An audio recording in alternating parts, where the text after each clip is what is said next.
Noam Chomsky no solamente es un intelectual de reconocido prestigio en el mundo que ha hecho grandes contribuciones al estudio del lenguaje, por ejemplo, sino que es reconocido también porque está identificado con valores como la razón, como el análisis crítico, está identificado con la libertad de investigación y la libertad de expresión. Es para nosotros una enorme satisfacción contar con él hoy día en una edición especial por cuarto aniversario de este programa Sin Rodeos, contar también con la presencia de un panel con el que él va a conversar esta noche.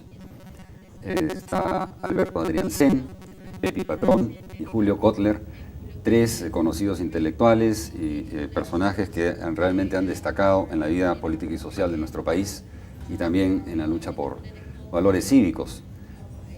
Esta noche vamos a emprender una conversación, un panel sobre los temas de interés que escucharán ustedes en breves instantes. Iniciamos sin más rodeos y dándole la bienvenida a Noam Chomsky, a nuestro país y a nuestro programa con las preguntas que tenga que hacer Alberto Adrián. Profesor Chomsky, un placer realmente entrevistarlo y agradecerle a Hans esta oportunidad.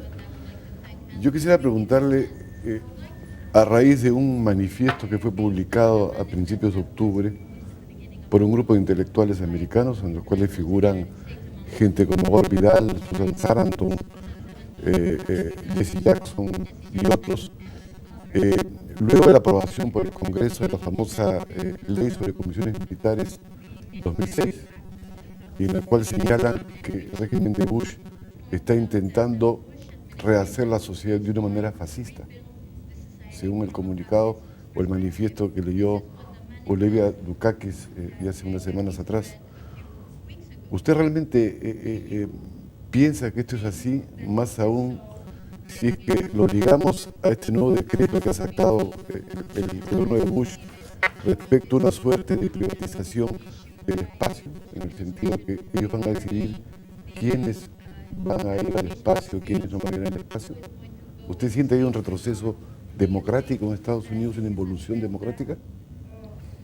I wouldn't use the word fascism. That's a strong word. Sería la palabra fascismo, es una palabra fuerte, pero sí, de hecho es un retroceso importante.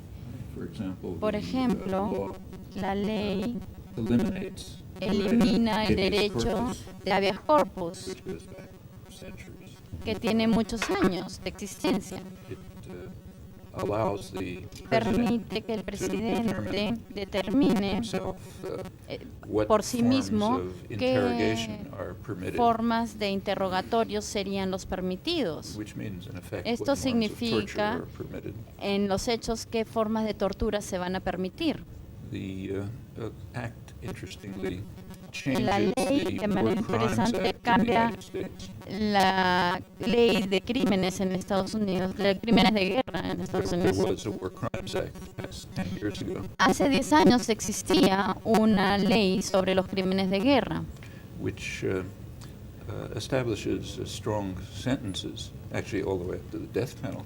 que en la verdad establece sentencias que pueden ir hasta la pena de muerte, que están en violación de la Convención de Ginebra.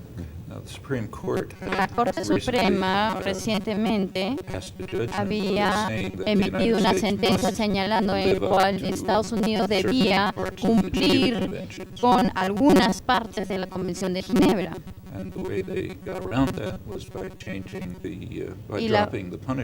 Y la forma como ellos superaron este impasse fue eliminando algunas de las sanciones que se aplican a través de la Convención de Ginebra. En la práctica, esto significa retraerse de estos componentes de la Convención de Ginebra.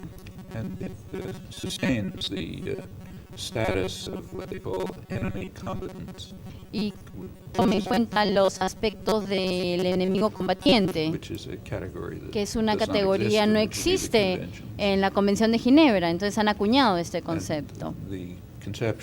Y la idea es de tratar de establecer una categoría de personas que puedan ser tratadas, juzgadas, sin tomar en cuenta las convenciones internacionales. De hecho, existe una pregunta obvia que deberíamos formularnos. ¿Por qué está sucediendo esto en Guantánamo y por qué no en el estado de Nueva York? Por ejemplo, la razón de ello es que Guantánamo es un territorio que ha sido robado y que es utilizado violando el tratado.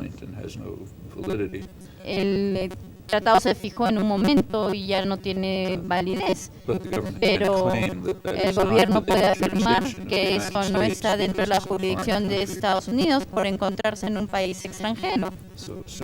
Entonces, en cuanto utilicen Guantánamo, podemos juzgar y decir que van a realizar actividades que son ilegales en este lugar. Y esta ley que acaba de ser publicada lo que hace es reenfocar las prácticas de tal forma que estemos y seamos consistentes con la decisión de la Corte Suprema, pero en el fondo va a permitir las mismas prácticas que se han venido utilizando. Sí, es un tema bastante serio. Profesor Chomsky, ¿y se podría hablar de una suerte de macartismo globalizado, digamos? Es decir, los patrones de comportamiento del 50 respecto a la sospecha, al temor, se comienzan a trasladar efectivamente ya a escala internacional, porque de hecho con esta nueva normatividad cualquiera puede ser tomado preso, digamos, sin cargos, y como bien usted señala, no hay habeas corpus.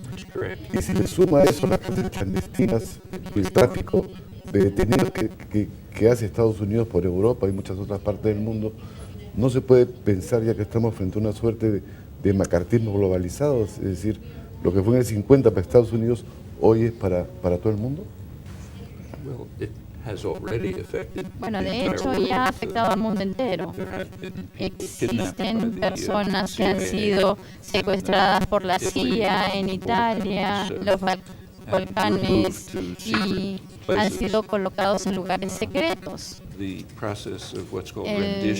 proceso que se llama rendición, que consiste en el envío de criminales a aquellos países donde van a ser efectivamente torturados. Eso es la internacionalización de las actividades criminales. Y lo que usted señala es correcto. Bajo el amparo de esta nueva norma, el gobierno de Estados Unidos podría secuestrarlo a usted, por poner un ejemplo, colocarlo en algún lugar donde no tenga acceso a el habeas corpus, ni sin derecho a ser asistido por un abogado, sin conocer cuáles son los cargos que se le imputan, y podría ser juzgado por un juzgado que no tiene ninguna competencia o jurisdicción. Eso es posible en teoría bajo esta nueva norma que ha sido publicada. Para los ciudadanos de Estados Unidos existen ciertos estándares distintos, porque sí les conservan el derecho del habeas corpus, de una manera bastante débil, debo señalar. Debemos reconocer que esto no es algo nuevo. Hace 4 años, el actual fiscal general Alberto González, quien era asesor legal del presidente, elaboró un memorando que se filtró y devino público. En él se le sugiere al presidente que se retire Estados Unidos de la Convención de Ginebra con el fin de minimizar las posibilidades de que sea juzgado por crímenes de guerra. So we're going to continue this conversation. Que es no solo decano de la Facultad de Filosofía de la Universidad Católica, de la Pontificia Universidad Católica, sino presidenta de Transparencia, que todos conocemos el rol y la importancia que tuvo en la transición a la democracia. Sí. Profesor Chomsky, un gusto tenerlo en nuestro país y felicitaciones por el aniversario Sin Rodeos, dicho sea de paso. Hablando de macartismo globalizado y de esta partición del mundo entre buenos y malos, le pregunto si no, de paso corremos el riesgo de hacer de todos los que luchan contra el imperio buenos de la película.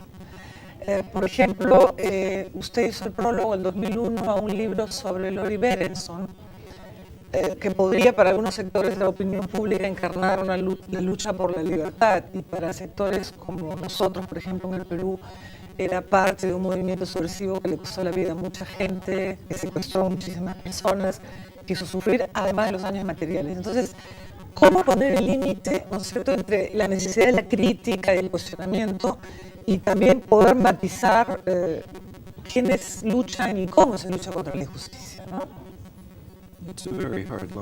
Es muy difícil determinar dónde están unos y otros. A ver, pensemos el peor gobierno de la historia de la humanidad, el gobierno nazi en Alemania. Ellos se veían como que estaban luchando contra el terror. Entonces los partisanos se les consideraba como terroristas. Y técnicamente era cierto, porque estaban realizando actos de terrorismo.